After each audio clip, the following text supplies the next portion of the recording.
Buenas, nosotros somos del grupo 36 y hoy vamos a presentar la defensa técnica de nuestro trabajo integrador para la materia Paradigmas y lenguajes de programación. Nos tocó implementar un sistema de semáforo inteligente con lenguaje Lisp. Elegimos usar la librería CLJSON y nos tocó el lenguaje OCaml. A continuación, les dejo con Ezequiel que nos va a explicar el requerimiento 1. Bien, como dijo la compañera, a mí me tocó el requerimiento número uno, que era estados de transición. En este requerimiento necesitamos escribir la función transición que iba a recibir como entrada los argumentos color actual, que iban a ser los símbolos en rojo, en amarillo o en verde, y el argumento cambiará, que iba a ser rojo, amarillo o verde. Para esta función usé la estructura condicional con, el separador lógico y la función eq para comparar los argumentos. En esta función íbamos a recibir estos argumentos y como salida íbamos a devolver la lista con el estado actual y cambiar a el color que recibíamos en el segundo argumento. Bien, acá tenemos los colores del ciclo del semáforo. Y si habían dos colores que daban error o no estaban dentro del ciclo del semáforo, devolvíamos una lista con el color actual y acción por defecto. Ahora vamos a ver un caso normal con esta función que nos tendría que devolver en rojo y cambiar a verde. Como ven, la función está bien escrita y vamos a ver un caso de error, como por ejemplo este, transición en rojo rojo, que nos tendría que devolver acción por defecto. Bien, ahí está. Hola, yo soy Juliana y les voy a explicar el requerimiento número 2, que es la función timer. Nosotros lo llamamos timer básico, que recibe un tiempo Unix como parámetro, que sería un tiempo determinado en segundos, es decir, un número entero.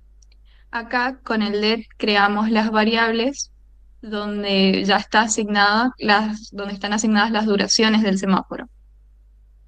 Y también la variable segundo, que es el, el módulo de dividir eh, el tiempo Unix por la suma de esas duraciones, lo que nos daría el segundo en el que se encuentra ese semáforo.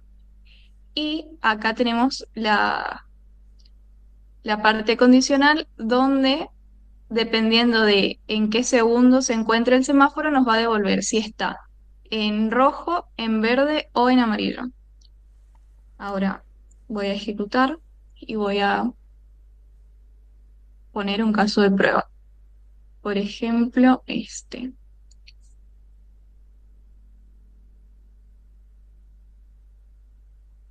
Y vemos que nos devuelve en verde, que sería lo esperado. Buenas, soy Matías, yo me encargo del requerimiento 3, el cual se encarga de dejar una bitácora en la terminal cada vez que el semáforo cambie de color. En primera instancia, declaramos la función registrar cambio, en donde epoch es el tiempo exacto en forma Unix, color anterior es el estado del que viene la luz y color nuevo es el estado al que acaba de cambiar. Como herramienta de impresión, ocupamos un format en donde el primer A será reemplazado por epoch, el segundo por color anterior y el tercero por color nuevo.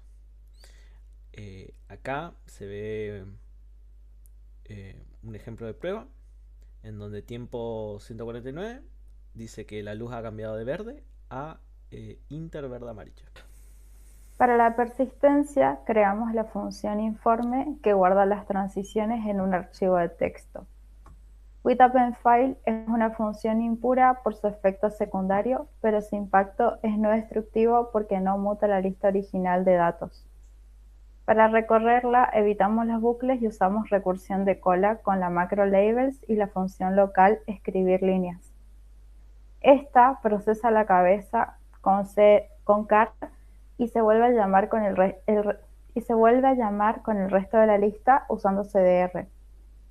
Como la recursión es lo último que se ejecuta, Lisp optimiza la pila de memoria, eliminando el riesgo de un stack overflow y manteniendo la inmutabilidad.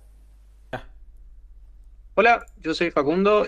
en este trabajo me encargué de los requerimientos 4, 5 y 6 relacionados con el análisis matemático de los ciclos del semáforo y voy a explicar el requerimiento 4. La duración y la recomendación del ciclo. La función duración ciclo calcula la duración total de un ciclo completo del semáforo sumando los tiempos de cada estado mediante funciones de orden superior. Y la función recomendación ciclo lo que hace es evaluar si la duración obtenida se encuentra dentro del rango psicológico recomendado, que es entre 35 y 150 segundos. Después, también me encargué del requerimiento 5, que son los ciclos por tiempo, que en este caso, esta función calcula los ciclos completos que se realizan en una cantidad determinada de minutos. Y en el requerimiento 6, la distribución temporal, implementé una función llamada informe distribución temporal que calcula qué porcentaje del tiempo permanece activo cada estado del semáforo. Esto permite analizar la distribución temporal y estudiar posibles optimizaciones del flujo vehicular. Bueno, ahora vamos a pasar a ejecutar las funciones que conté. En el requerimiento 4 vamos a ejecutar la función duración ciclo con estos parámetros y vamos a ver que nos devuelve 216. Ahora vamos a ejecutar la función recomendación ciclo con este mismo parámetro de 216 y vemos que nos indica que la duración es demasiado larga para el rango psicológico recomendado. Después vamos a pasar al requerimiento 5, que son los ciclos por tiempo. Como antes dijimos, calcula cuántos ciclos completos se realizan. Y entonces la función ciclo por tiempo la ejecutamos con estos parámetros y como vemos nos da 4 algo.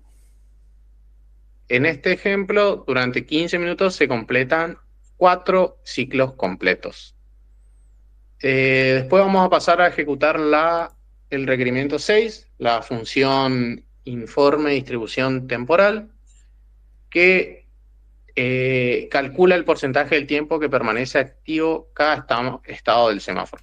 Lo llamamos con estos parámetros y como vemos, en el resultado nos indica con cuánto vuelve el rojo, cuánto tiempo estuvo el amarillo y cuánto tiempo estuvo el verde. Esto permite analizar la distribución temporal.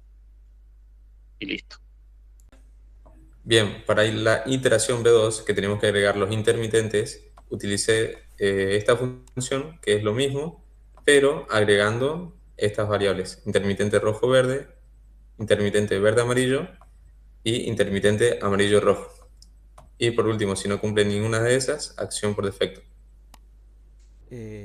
Ahora voy a presentar lo que sería la función timer con las intermitencias incluidas en CBCL.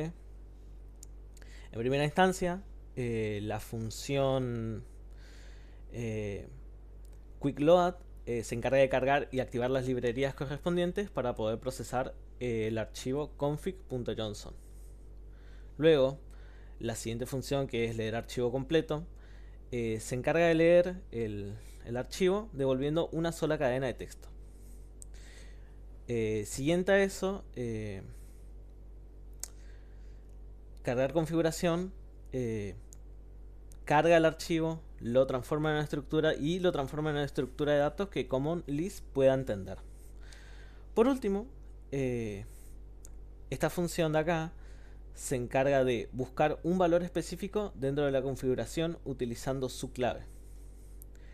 A continuación mostraré un caso de prueba con la función timer, que sería esto, en donde se ejecuta la librería CLJSON y a su vez obtenemos la información anteriormente mencionada.